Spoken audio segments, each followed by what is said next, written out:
did you think that Wicked was a good story told well? I have a theater background. Yes, I'm a you musical do. theater kid. Yeah. I saw Wicked in San Francisco in the out-of-town run with the original cast in 2003. I was changed for good, okay? I went into this very excited. Okay. I thought it was not good. Well, Traci, thanks for coming. We'll let you out. Hey, Sam Sanders here at KCRW. Thanks for checking out my show. So it's finally December, which means the year is almost over, which also means I get to do one of my favorite things, try and make sense of the year in pop culture. It seems to me that every year this gets harder to do, but I still enjoy the challenge. And to help me out with this challenge this week, I've got two heavy hitters. I've got two all-stars, Traci Thomas, queen of books and host of The Stacks, a sublime book podcast, and also the one and only Franklin Leonard, founder of The Blacklist, a platform that helps Hollywood discover great scripts, and perhaps my favorite movie booster. Franklin, Traci, thank y'all for being here. Thank you for and looking so us. good. I mean, come on. We had to rise to the occasion. Yeah, we had to rise to the occasion, sir. I love it. So, do you think it's possible to make sense of this year in pop culture? Yes. I don't know. I mean, I don't like. Was it? I guess it's probably at some point was possible because what was pop culture was pretty narrow and controlled by a few companies, and I think as with the internet, and it's just become impossible to summarize it all or sort of keep it all in your head, which I think is probably what we'll be talking about a little bit. But we'll try. We'll try. We're going to do our best for you. We're going to do our best. If anybody can, it's you. It's you. I was going to say if anybody can, it's you, y'all. So, I think we can do it. We'll do our narrow areas of expertise, and in combination, we might be able to manage it. So, question for you both. If you had to describe your year in pop culture in just 3 words, what would those 3 words be? I'll take a swipe at the big thing. Yeah.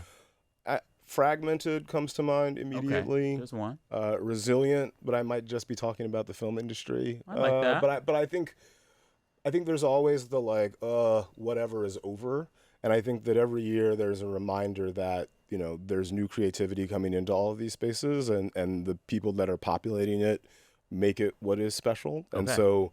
There will always be a push against the forces that are trying to close the thing down. And I guess innovative may be the third one. But I'm not sure I'm willing to commit to that.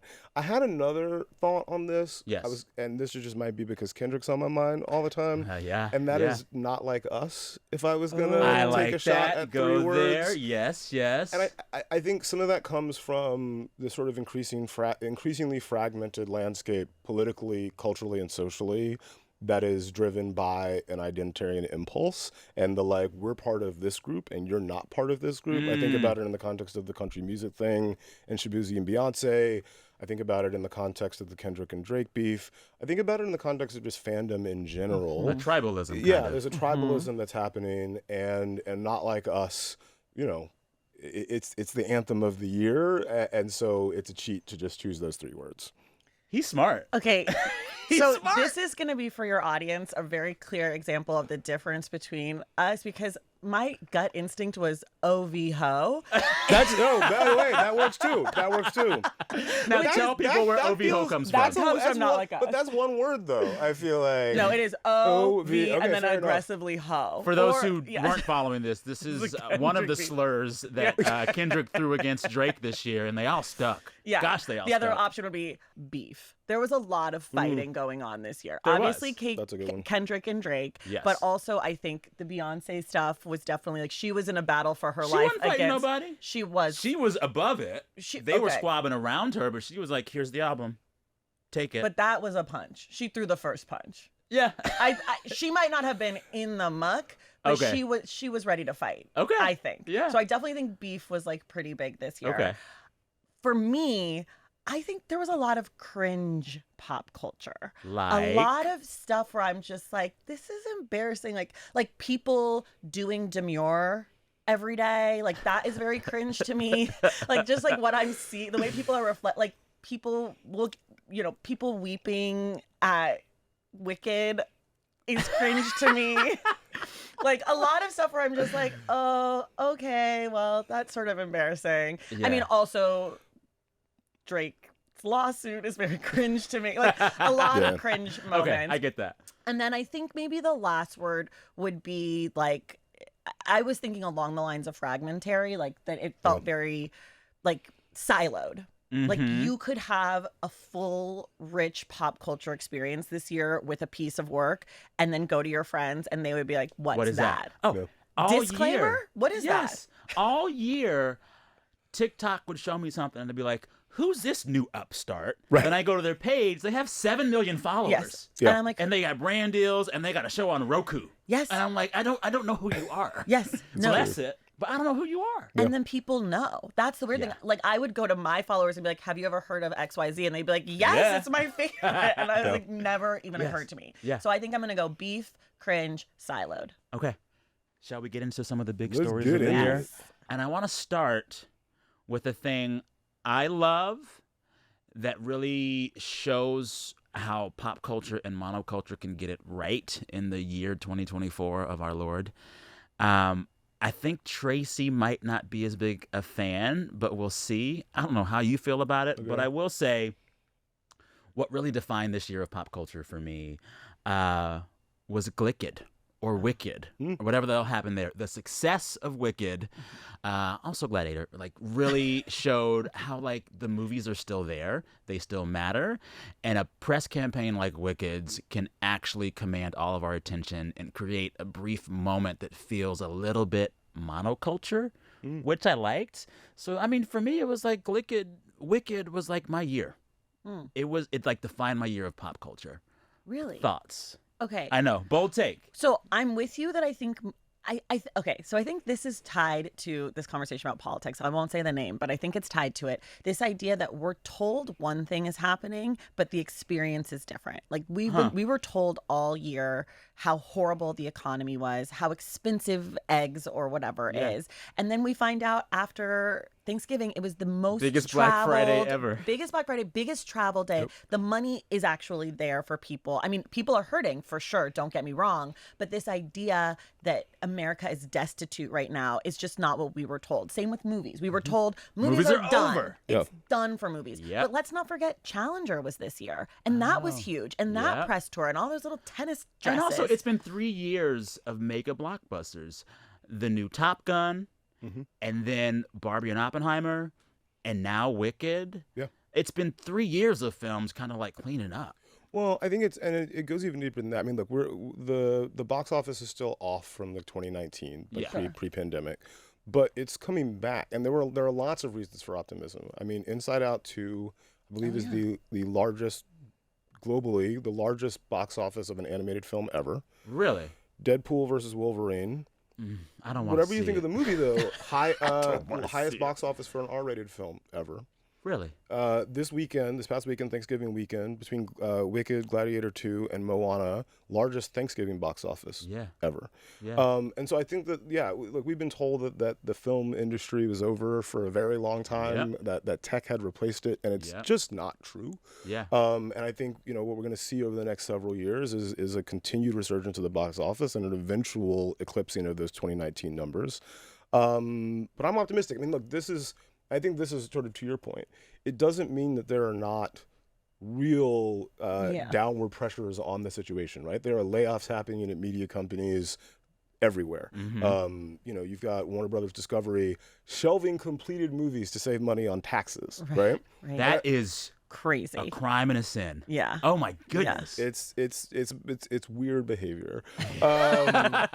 To go back to our original conversation, but at the same time, there's all of these things happening, and I think, look, my fundamental position has always been is that audiences want good stories, well told, and if you tell them about it and you give them, if you make a compelling argument that it is worth leaving their house and paying money and whatever difficulty they have getting to a theater and the cost of popcorn and Coca-Cola, if you can make a compelling argument that it's worth it, they will leave the house and go do that. Yeah. And it's just, it's harder to make that argument because we have so many entertainment options at our home.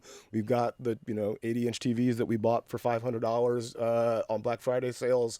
So the standard is higher, but it doesn't mean you can't do it. And I think as brilliant creative people continue to make amazing things, there's still a lot of money to be made. You said good stories told well. I Yeah. want to circle back to Traci. Did you think that Wicked was a good story told well? Okay. Say it. Say it. I have a theater background. Yes, I'm a you musical do. theater kid. Yes. I saw Wicked in San Francisco in the out-of-town run with the original cast in 2003. Okay, Idina and Kristen, Okay. Norbert Leo Butz, everybody. I think Okay. it was a different wizard. I don't think it was Joel Grey when I saw it. Okay. Anyways, Yes. I was in high school. Yes. Let me tell you, I was changed for good. Okay, I went into this very excited. Okay. I went a week and a half after everybody else. Okay. You know, I didn't see it the opening weekend. I couldn't. But here I was, all my snacks. Yes. I love musicals. Okay. I love a musical. Okay. You're really building up to let me felt down, I that- think. I felt that I thought it was not good. I thought it was not good. No one says that. Okay, I'm going to tell you why I thought it was not good. Okay.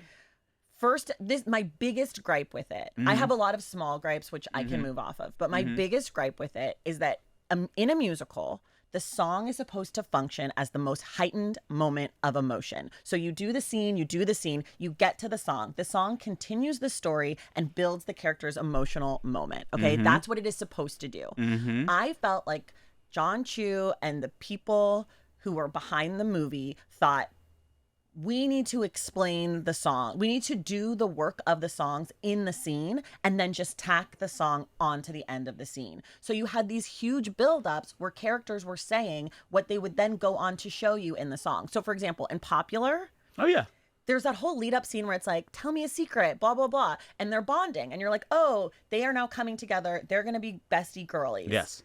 And then you get Popular. Yes. Popular, the song, does that. It shows you them coming together. Yes. That is what the work of that song does. Yes. So I just felt like they built it up, made it too long, and so they cheapened some of the emotional joy of the songs, and they chopped up a lot of the songs, including Defying Gravity. They which did chop it up. Defying Gravity is nearly a perfect end of Act 1 number. Like, you don't need to break it up and cut it and pull it apart so that Elphaba's alone and then all the other characters are alone, because you lose the power of her saying, I am arming myself against everyone else who is against me. And I just felt like I felt like they didn't trust the music, and I think that it led to a less strong movie. I think it was fine and people liked it, but I think it really could have been something spectacular if they had trusted the show that we know pretty much works. It's a hit. Well, Traci, thanks for coming. We'll let you out. I'm kidding. I mean, Okay, I get it, but here's what I will rebut. I think that John Chu and the team making that movie knew they had to make a movie for a lot of viewers who don't know musicals and hadn't seen Wicked. Sure. And I also think they had to make a movie that would still work for people who actually zone out when the song comes on.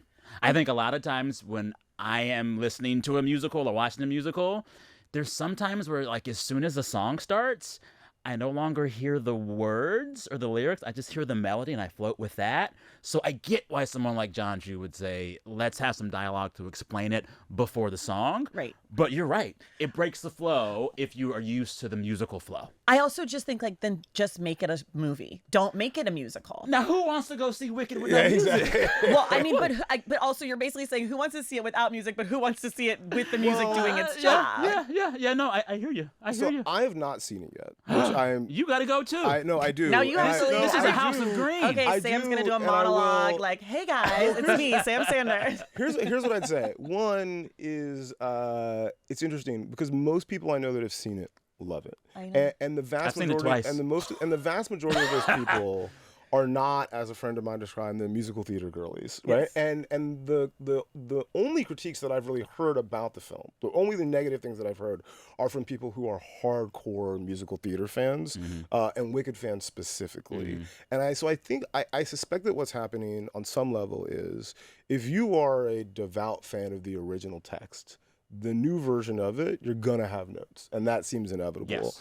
But what has been fascinating is the folks who are not coming from that point of view seem to really love it. So much so, I know people who went in expecting and wanting to hate this movie. Yeah. Who Yes. came out being like, Yeah. that was phenomenal. Well, and because, Cynthia Erivo should win best. That, like, people are coming out incredibly positive. So much so that it is now legitimately in the hunt Yeah. for, Let me tell for you Best right Picture, now. for Best Actress, for Best Supporting Actress. Ariana's getting that Oscar. No. People, Ariana's getting that Oscar. She was one of the weakest links to many me. many people are Hollywood saying, is losing their Yeah. minds I over know. her Well, as of Glinda. course, And I will but- say, I think her No, and and Cynthia Cynthia are too, though. equally impressive, but I think that lead actress is always so stacked.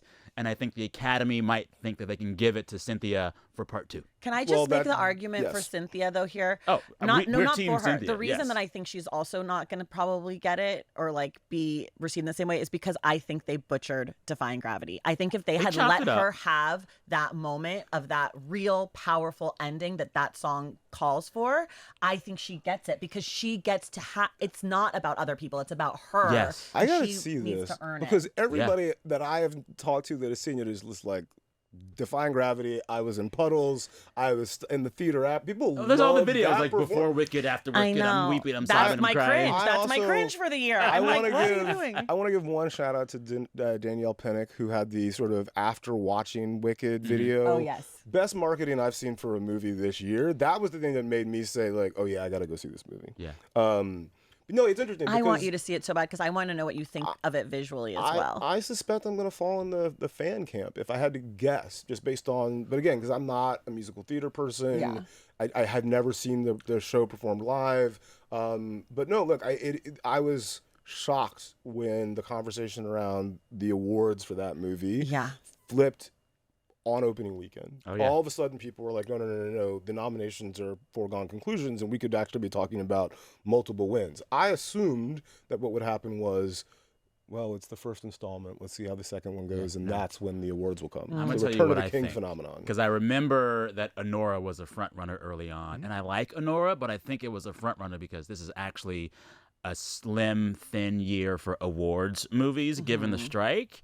And I always kept saying, I don't know that Honora can hold its strength all the way through the Oscars, because the more I think about that film, the bigger and more problems I see. And I think Wicked is going to be an easy way for the Academy to support a thing that is good enough by most standards and very popular. The Academy wants a big movie to have a shot, Yeah. and especially something like Wicked. If you can get Ariana and Cynthia performing during the telecast, you'll Come get the on. numbers Ratings up, gold. right?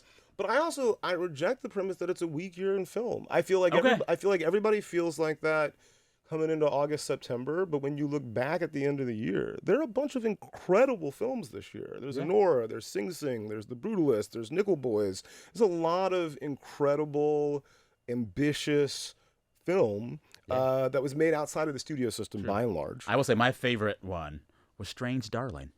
I haven't even seen. I haven't seen It's it. it's a slasher flick Oh, no, that thanks. upends what you think slasher flicks can do. Is it scary? Yeah. Oh, then no. You know what I think they can do? I think they can scare me and give me nightmares, and I don't need that upended unless it's going to be a comedy in the end. That said, I feel like we cannot talk about Wicked without talking about the Wicked press tour, and I think the Wicked press tour, more than the film, indicates where the culture is headed. This like extended shock and awe for months to push a thing that has to be inevitable. We saw it with Barbenheimer. We see it now with Wicked.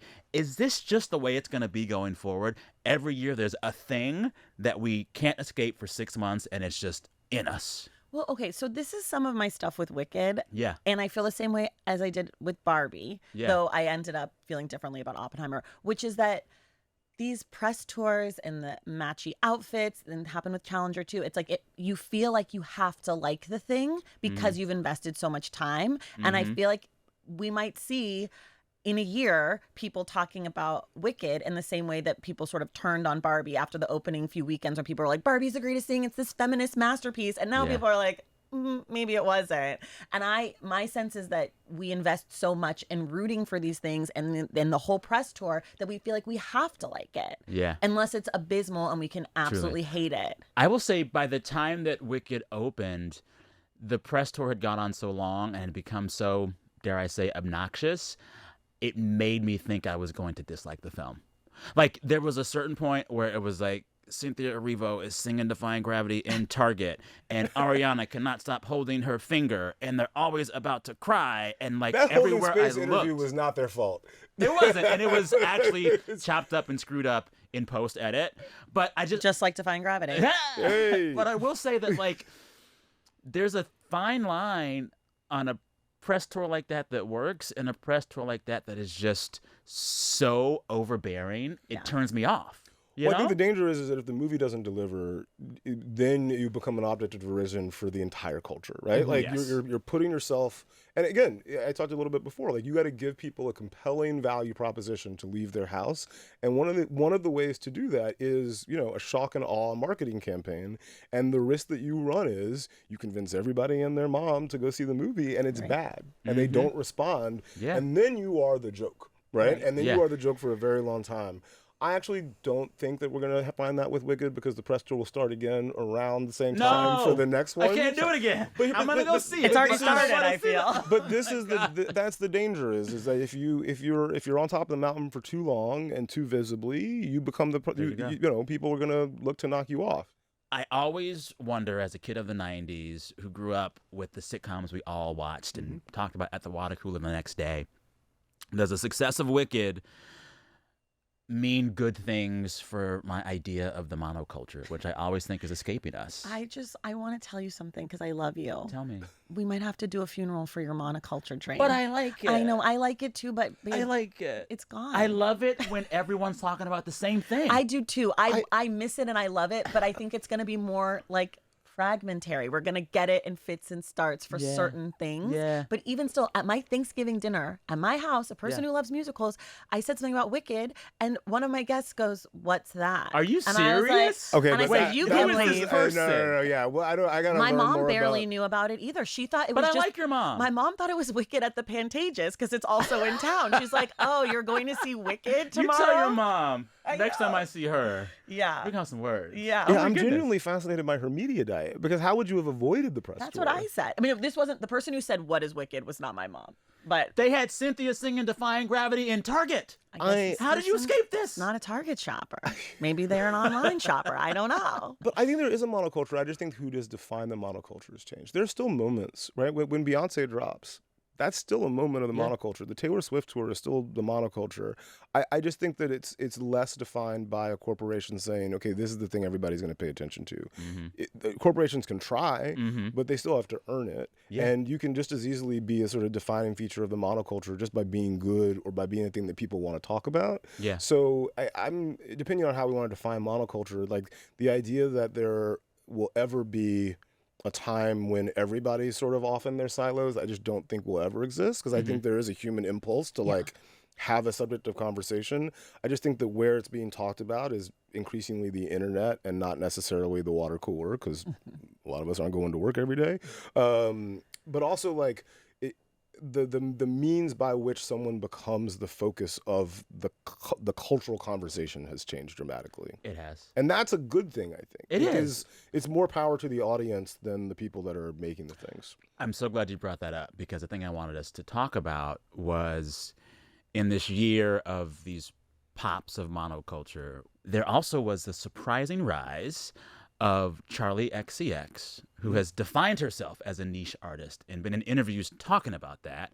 Her album had no top 40 hits, and yet she's seemingly been everywhere, and she's up for a bunch of Grammys. And my Spotify Wrapped just got to me today. She was #1 for me. And so she's done this very interesting thing that I want to talk about with y'all, where she has, like, rode niche to kind of almost mainstream monoculture. Yeah, no, but I think that's Like- but that's the path now. Yeah. Say more. Say Well, more. like it's hard for me to think of Charli XCX as niche when the common like the entire like there was a presidential campaign. Yes. But that, name like, a Charli XCX song. the Apple song's her, right? Sing it. There's something about an apple being right. I've This is seen, the thing, it's I've like- seen, I know, I'm not singing because ain't nobody want to hear me sing. But no, but I saw the Apple song viral TikTok thing. Yes. Right? And I Yes. saw that everywhere, Yes. even if it wasn't a top 40 song. And it's also just hard for me to buy the idea of Charli XCX's niche when she's hosting Saturday Night SNL, Live. yeah. She's got an arena tour coming up and playing venues with 20, 30, 40,000 seats, right? Like I was there at that's- one of the shows. So that's not niche to me. Like, and I guess from my question is like, how are we defining niche? Is and is it Chapel- just a marketing tactic? Well, that's my theory. Yeah. Because like But- Chappell Roan will Well, be so considered niche, and that like was exactly Pink what I was Pony gonna Club say. got to 1 billion streams last week. But So is this is what I was gonna everybody say. niche because there is no like nobody, we don't all have the same media that we're consuming from the same places. Like it used to be that you'd watch the news or it would Or be on the MTV, View and there were or videos. MTV. Right. But now we don't get everything from the same place, so anybody could sort of feel like they're niche no matter how big they are. Because I was gonna say like, I think hip hop is like the biggest form of music or whatever, and still somehow the beef feels niche in a way. Like Well, you have to this is know what I what's was The gonna- going on. Kendrick Drake beef. Yeah, Right. even though it's huge, Yeah. it also feels like Kendrick feels like niche in some ways because you have to know about like I think every artist should self-perceive as niche because they're trying to make art for themselves and a very specific audience. And I think that, again, this sort of comes back from like, is it a push or a pull thing? Are companies that are financing these artists pushing them into our ears and saying this is what you're listening to now, or are artists making things that we want to listen to and we collectively sort of making individual decisions end up making a collective choice to say this is what we're listening to as a culture. And I feel like someone like Charli,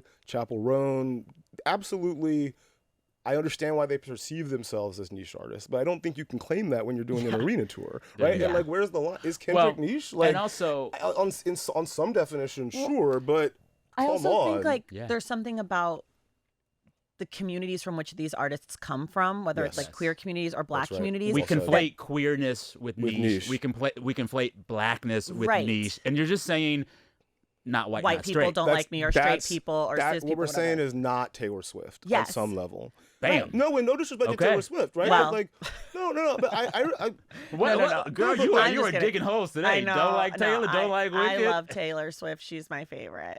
I don't want to get yelled at by the Swifties. Right. It's No, great. well, Continue. but I don't want what this. I mean, but what I mean, again, I don't think this is Taylor's fault. I think this is a sort of media narrative fault because again, like was David Bowie niche? Come on. Right? Like Come on. was Run DMC niche? Right? Yeah. Like on some level, yes, but they ended up sort of, breaking through into the mainstream, and now everybody knows what it is. Like, there's not a person alive probably who can't give you a verse of Sugar Hill Gang, but they were definitely niche when they Right, at dropped. the Oh, yeah. So I think that's for me. That's sort of how I think about this niche versus monoculture thing. It's like I want all artists to aspire towards Spiritually niche. niche. Yeah, spiritually niche. And then when they're good, and I'll be the judge of whether they're good or not. Yeah. That will determine whether they break out. But what's the definition of? Actually, I think it's dangerous for an artist to not think of themselves as niche. I think that's where folly goes. I think that's kind Unless- of where yeah. Drake got in trouble. Yeah, I mean, I think unless they are so big, like Beyonce, like if Beyonce's like, I'm niche, I'd be like, you know what, ma'am, I love you, but let's not. I want to take the Cowboy Carter from any other artist is a niche album. It's right? not for radio. But I'm saying It's Beyonce not- as the person. Yes, I'm Beyonce saying, like, can't if, be out like, there being like, I'm a niche yes, artist. if she was like, agree. Yes. oh, I'm so niche, Yeah. like I just like have a few songs and like people don't listen to me and I'm just kind of go under the radar. That's like Yeah. a pose, right? Right. Yes. Because Cowboy Carter, she could absolutely say like Cowboy Carter I was made to be a niche album, and Right. because I'm Beyonce, You'll it has accept a it. larger visibility. Sure. This is my it's my But no one default. would take that if she said that. In the same way that Charli XCX says it, Yeah, that and like, I'm like, people are like, could you imagine your response if Beyonce said it? I know, but it's good. Look, my default is always just to interrogate the definitions first. But I do. Sure. I think that like, I'd be curious. Like, could Beyonce release an album that she could call niche and have people not reject it on its face because it's Beyonce? I think probably not. But that's more about her positioning in the culture Yes. than it is a comment on the work itself. I agree. I think, yes. I think You're what right. she does is take a thing that would be classified as quote unquote niche and says, now you're all going to love it. Yeah. Beyonce's Renaissance, it. her previous album, That's right. That's exactly was right. queer house That's music exactly right. Yeah. with DNA from like the 80s. Right. Right. And she said, here you go. You're going to love it. And we did. We did. And all of Sure a sudden, we're learning queer house history. Right. And that, for me, is like the power of someone like Beyonce who can still operate in a monoculture way, but say, I will take this quote-unquote niche thing, this not white, not straight thing, and say, all of you will enjoy it. Yeah. All of you will have it. That's what I like. Can we get back That's to what this I like. idea, though, that like niches, like you said, comes from cultures that are sort of not white and not straight. Because that's really, I think, the definition that people use when they're referring to niche. Just not mainstream in the right straight way. Like, listen, I have a book podcast. That is niche, okay? The stats, Charli go check it XCX, out. like, It's very you good. are not niche, girl. You're in an arena, okay? I am exactly fighting right. for my life talking about books, That's okay? exactly right. I make a list of screenplays. That is niche. Yeah. But no, but like, yeah, on some level, like all this stuff is niche. Like Taylor Swift's music is niche.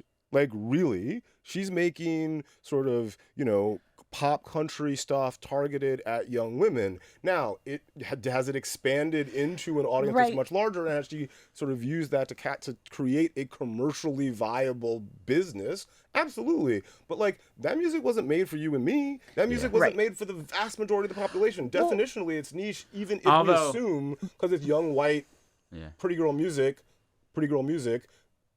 Note that I use the air quotes for those of you who can't see this.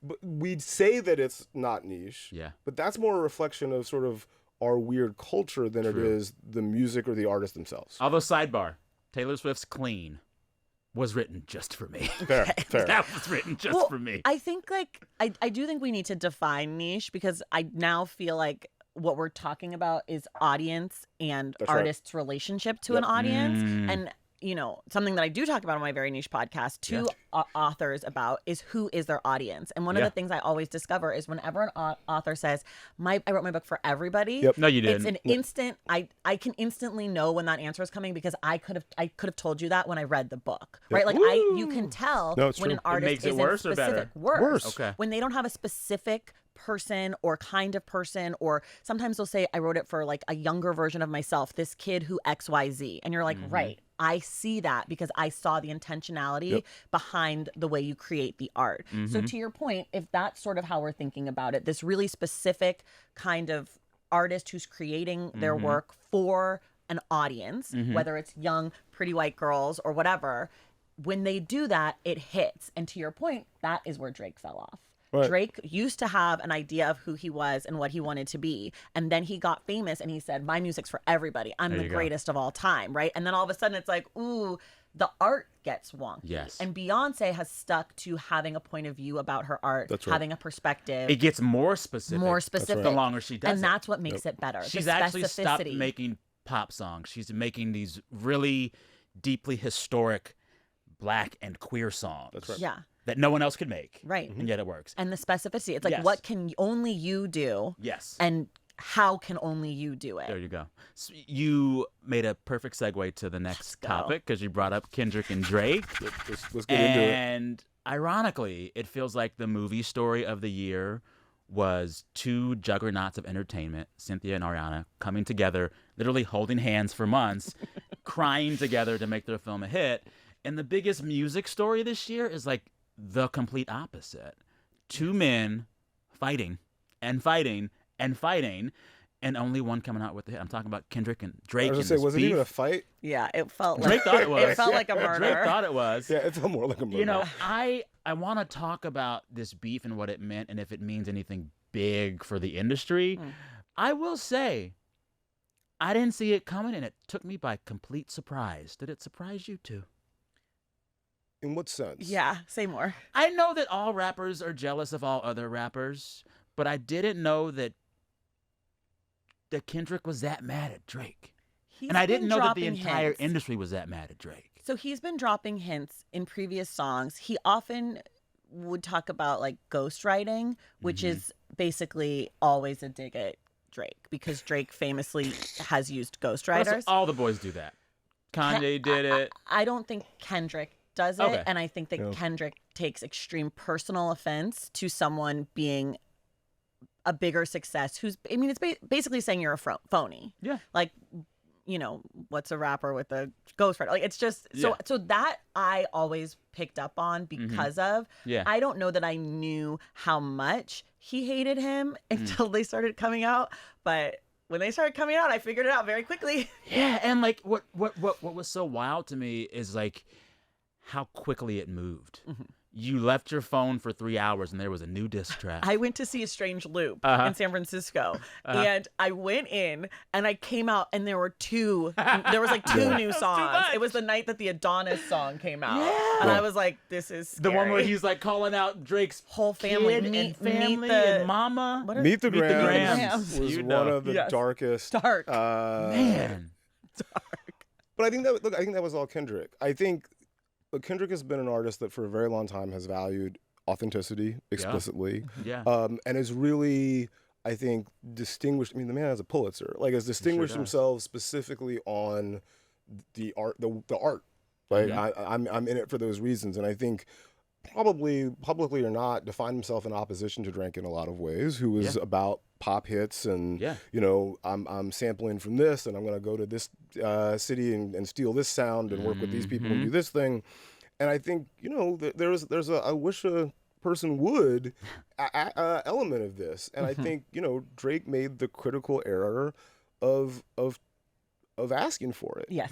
You know, I know, but on some level, that's so right? If he had just left it If he had alone, left it if he had alone- just said, Well, I'm because the y'all pop... remember J. Cole was in I was that, and just J. gonna Cole was say- like, and I'm out. I want to know. I mean, I've heard rumors, but I think probably the most interesting part of this, right, is, you know, Drake and J. Cole have this track, and then before Kendrick has a chance to respond, Jay drops a diss track, and then 2 days later goes on stage and says, I'm basically sorry, says, I retract it. they pulls it off the internet basically and says, you know what? I don't want to move in this way. Yes. I don't want this on my heart. Yes. Whatever. And then in the successive 10 days, Kendrick drops 3 tracks that systematically destroy Drake on every possible front. And I think that's the thing that's fascinating to me is Kendrick said, okay, let me go to work. And like you said, it was, I'm gonna drop Euphoria and like sort of really just go And that was ahead like 6 minutes long Right. to start. and then I'm gonna do Meet the Grams, which is literally a letter addressed to every member of Drake's family, where he basically says to his son, like, listen, you deserve better. Yeah. I'm so sorry he's your father. I'm so sorry he's your father, which is crazy. To his mother, you deserve better. And if you can't tell him this, I will tell him this. And then punctuates it with the club banger of the year. And that was specifically a dig at Drake because that is the only thing that Drake has going is Radio that he hits, can club make hits. the hits, Yeah. the bangers. And people said, "Oh, well, Euphoria is like exactly. it's You can't play in mean, the club." but you can't play in the club. Yeah. Oh, Meet the Grams is mean." And then he said, "Oh, really? Well, do you guys like this song or no?" And it was a club banger that made an argument about Drake being a fraud. And one of you know, the key lines of this club banger is when everyone says certified pedophile. Yes. Like, wow. Well, his power. Kendrick can make a #1 hit in which everyone's singing the word pedophile. Not only that, but links Drake specifically to the extraction of free labor from black people historically. Right. And That we're man- twerking to it. Which was also a response to Drake trying to diss Kendrick by saying Kendrick raps like he wants to free the slaves. Right. Which also is like, don't we all want to free the slaves? Exactly. Like, is that an insult? Not Like, everybody in this country. I mean, but I like, hear you. like it's like, oh, ooh, burn me. I want to Yeah. free people who are like it's just such a crazy burn. And he said, actually, you're a colonizer. And we haven't even gotten to this last week, the last A 10 new days. album. November 22nd, he drops GNX. Multiple bangers on that come for everybody. Yes. I mean, I can't even remember the line specifically right now, but he says it used to be singular FU. Yeah, Now it's plural F everybody. everybody. You know, and that's on my body. And then yesterday or the day before announces the concert tour. He's playing Toronto the Thursday before Father's Day. It's giving. Like here, also just to be very LA about this. Kendrick is also a Gemini. And I just want people to take their astrological signs slightly more seriously because we could have seen this coming, okay? We've got an incredible writer, won a Pulitzer, a great talent, and he's a Gemini. And he's been hinting that he doesn't like you. Yes. So you know what? Don't poke the bear. Don't poke the bear. This is you. Because J. Cole said, oh, I checked his out. birth chart and it is a no for me. Exactly. I want to say something. I'm glad you do. Let's go. a year and a half ago, a year and a half ago, maybe 2 years, Mhm. you and I talked on a different podcast you hosted. Okay. And we talked about Drake. Okay. And we talked, this was before Kendrick. And I said, Drake is a loser. Yeah. And I just want to go on record that I hated Drake before everybody else, okay? You can pull the tapes, people. There is audio of me We're gonna talking find about the audio. Oh, we'll find it because I've been saying he's a loser and I've never felt more vindicated in my personal life because Kendrick, a Pulitzer Prize winner and my favorite rapper currently, Yes. he saw what I saw. You know? I'm a Great Leo, minds. so also Great it minds. works. It Yes. works. Great minds. That's all I'd like to say. Yeah. Yeah, my Spotify rap was just like a Kendrick gift. So. Mine was all Beyonce. I got Every a lot song. of Charli. What was your... Okay, let's do this. It is the end of your episode. Okay. How much of your Spotify Wrapped do you feel comfortable sharing with our listeners and viewers? I mean, I'm all. actually an Apple Music person, embarrassingly enough, which is That's okay. no, but honestly, like the vast majority, Kendrick was the overwhelming amount of my listening in 2024 musically. There's also like a bunch of Block Party and TV on the radio, which Hell is more yeah. nostalgia. Hell yeah. But yeah, no, I just that the Kendrick drops, the new album, all of it is excellent. Beyonce was my number one. And then my number two artist, which will surprise nobody named me, but maybe others, is Norah Jones. Every year she's my Nora number two Jones! artist. I love her so much. She had a new album this year. I love her more than anything. Norah She's my fave. Jones. So Beyonce and Nora are my girls. And I Okay. love her. And I think I don't know, I think Kendrick, Yeah. just other stuff. But it was all 5 of my top 5 songs were Beyonce songs. Yeah, Every yeah. single one. I think mine was like Charli number 1, Beyonce was 3, and like always in my top 5 every year are Jungle and Khruangbin, because that's my just play at the house music. Oh, I see. Like when I'm cleaning, when I'm cooking, when I have Right. friends over, Jungle or Khruangbin, always. That's how you say that? I don't know. I've been saying I don't know. Kerrang bang. Anyways. Khruangbin, I think. Okay. I think. I got 2 more music questions. And Yeah. we're going to just ask what y'all's favorite stories of the year were. So we've talked about beef between Kendrick and Drake, and it's major. And it felt very male this year because when I look at pop, all the pop girlies were just like getting along. Yeah. Like Sabrina Carpenter and Olivia Rodrigo and Chappell Roan have all either performed together or covered each other's songs. Beyonce and Taylor Swift went to each other's film premieres. Yep. It seems as if all the women who lead pop are not doing beef at all. And the 2 biggest men in music right now, Kendrick and Drake, are at war. Should I take any greater meaning from this, or is it just the way the year shook out? I think, I mean, personally, I've just always believed that women are sort of more savvy about navigating conflict, and history and leadership would, proves that over and over again. And if you look at the behavior of Trump versus the behavior of Kamala, it further confirms that. I really don't think of the Kendrick Drake thing as a war just because of how completely Kendrick won. Right? Like I don't. No, but in all It's true, seriousness, it's true. it for me it is Drake trying to poke the bear and the bear just continually like swatting him away. Like has there been a response to GNX? Will there be a response to GNX? Yeah, there was a lawsuit. There was a lawsuit. Yeah.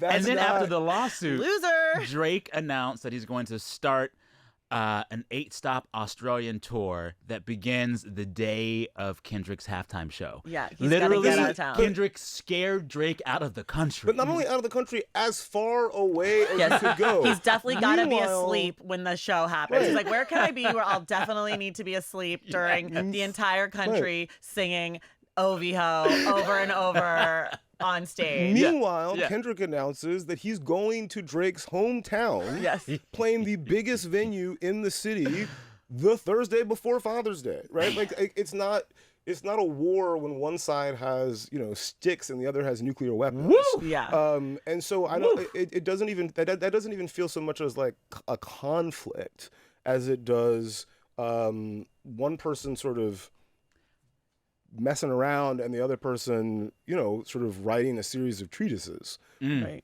It's funny that you bring up this wasn't even a war, because the last bit of music news from this year that I want to talk about was a thing that some folks wanted to make a war, but I think it's already done. There was this big discourse about race and country music when Beyonce released Cowboy Carter this year. And at first I was like, oh, well, will country accept blackness or ideas of hip hop or whatever? And it's like, oh, it's already done. Post Malone and Morgan Wallen are already making country with trap beats. And the biggest song in the country this year, pop and country, was Shaboozie's A Bar Song / Tipsy. Shaboozie is a black man with long dreads, and that song samples Jaquan's Tipsy, a rap classic. And so this imagined battle of race in country music, it's like it already won. Hip-hop has won country. Blackness won country, whether the CMAs believe it or not, if that makes sense to me. Well, I think that's why it's not really a war, because I think if you know, you know. And like, why? Like, because obviously, I mean, there's a whole bigger story about race and country music and all of that. And where country started. Exactly, country where music country began started. with the banjo, which came from Africa. Right. Yeah. And black folks have been making the sounds of all music in America for as long as we've been having black folks in music in America. Yeah. And so I think some of it is like, for me personally, it's like, I don't want to do it. I don't want to go. I already know the best country song of the year is going to be a hip hop song because I already know. I don't need Shaboozie doesn't need to win a CMA for me to validate him.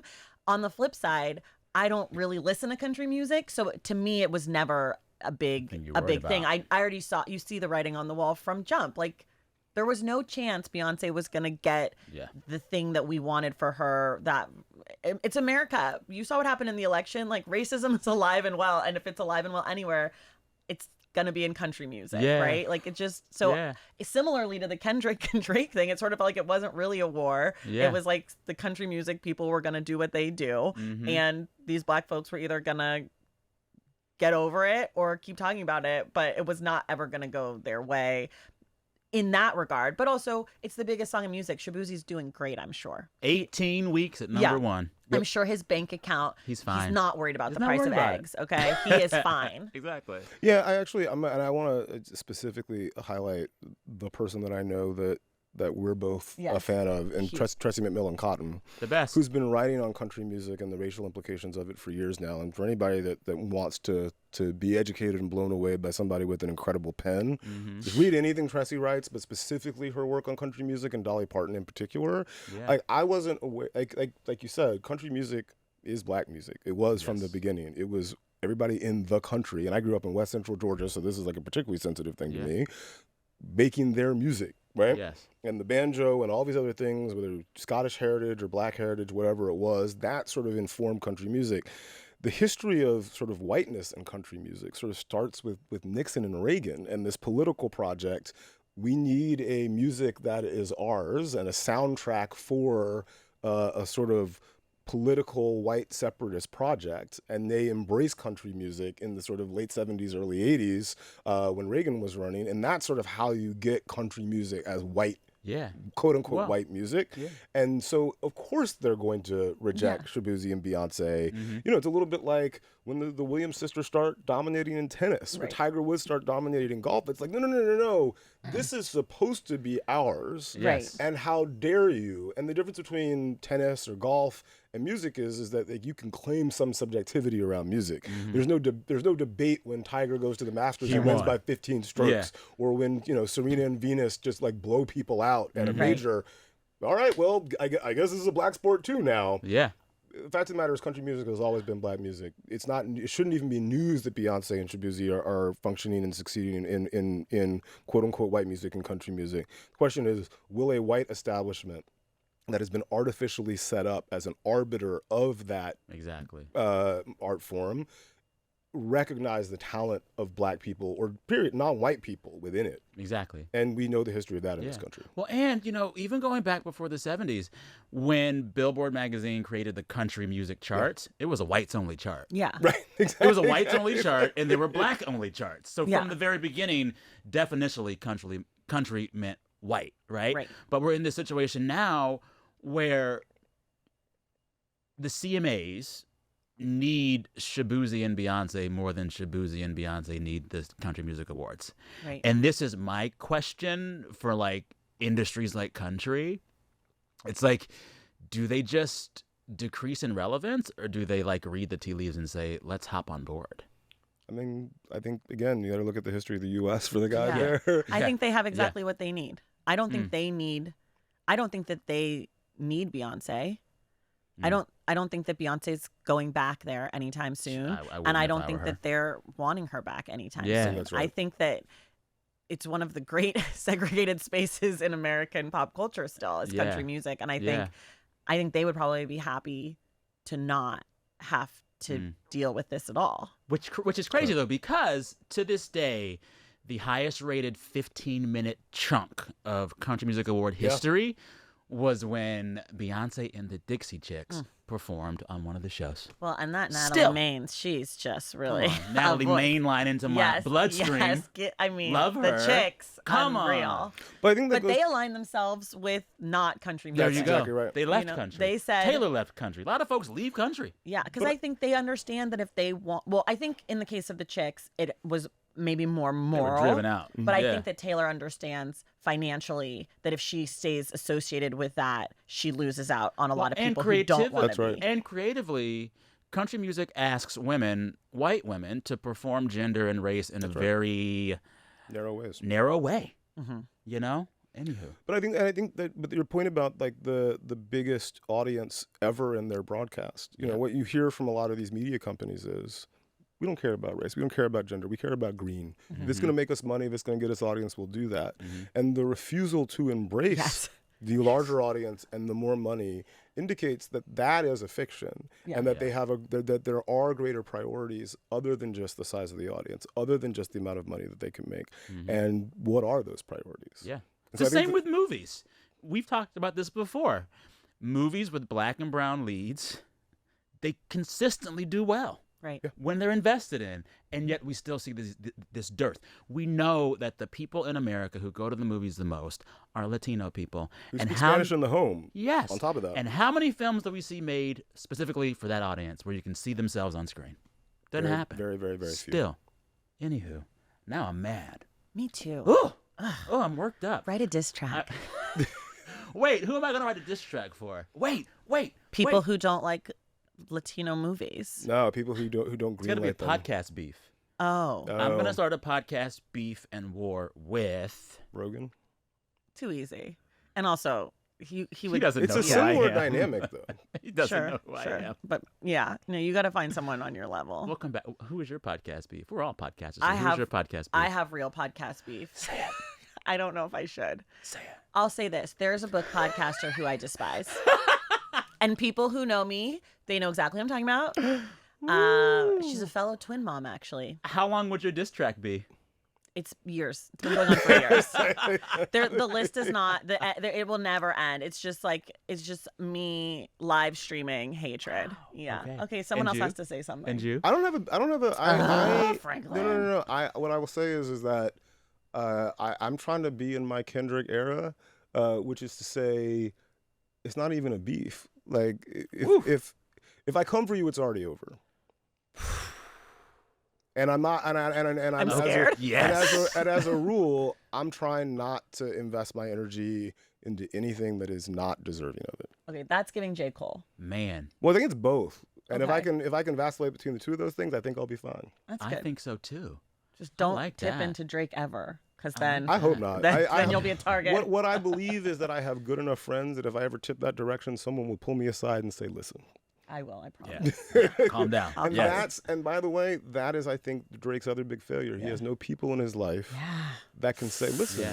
Feels like J. Cole had a good publicist who said, "Jay, sit it down." I heard it wasn't what I've heard is that somebody of the culture said, "Listen, I've heard what Kendrick is working on, and you don't want any parts of this." And Jay had the wisdom and maturity and humility to say, "You know what? I don't." I also think it's really funny that the first time anybody saw J. Cole after Kendrick started dropping, he was literally sitting on the beach with some headphones in, like enjoying his peace. I think J. Cole probably also has a good therapist. Oh yeah. Like I think he's in therapy, and he was like, "So I said this thing with Drake, but like I don't really mean it." And like Kendrick's therapist. I think we're all a big three. I think Kendrick has a great therapist. I think Kendrick has a great therapist. He's been doing the work. Yeah. And he talks about doing the work. He does. On that lovely note, we have wrapped the year so well. There we go. Tell folks where to find you both. The Stacks podcast, wherever you get your podcasts, and the Stacks pod on Instagram. Okay. I'm Franklin Leonard on Twitter and Blue Sky. Franklin J. Leonard on Instagram, and the Blacklist is the BLCKLST everywhere where we are. All right. Just Google me. Just Google him. I'm saying right now, Flex. same time, same place next year to wrap 2025. Let's Done. do it. Done. All right. Thank y'all for being here. Thank you. Thank y'all for for checking having out the show. Bye.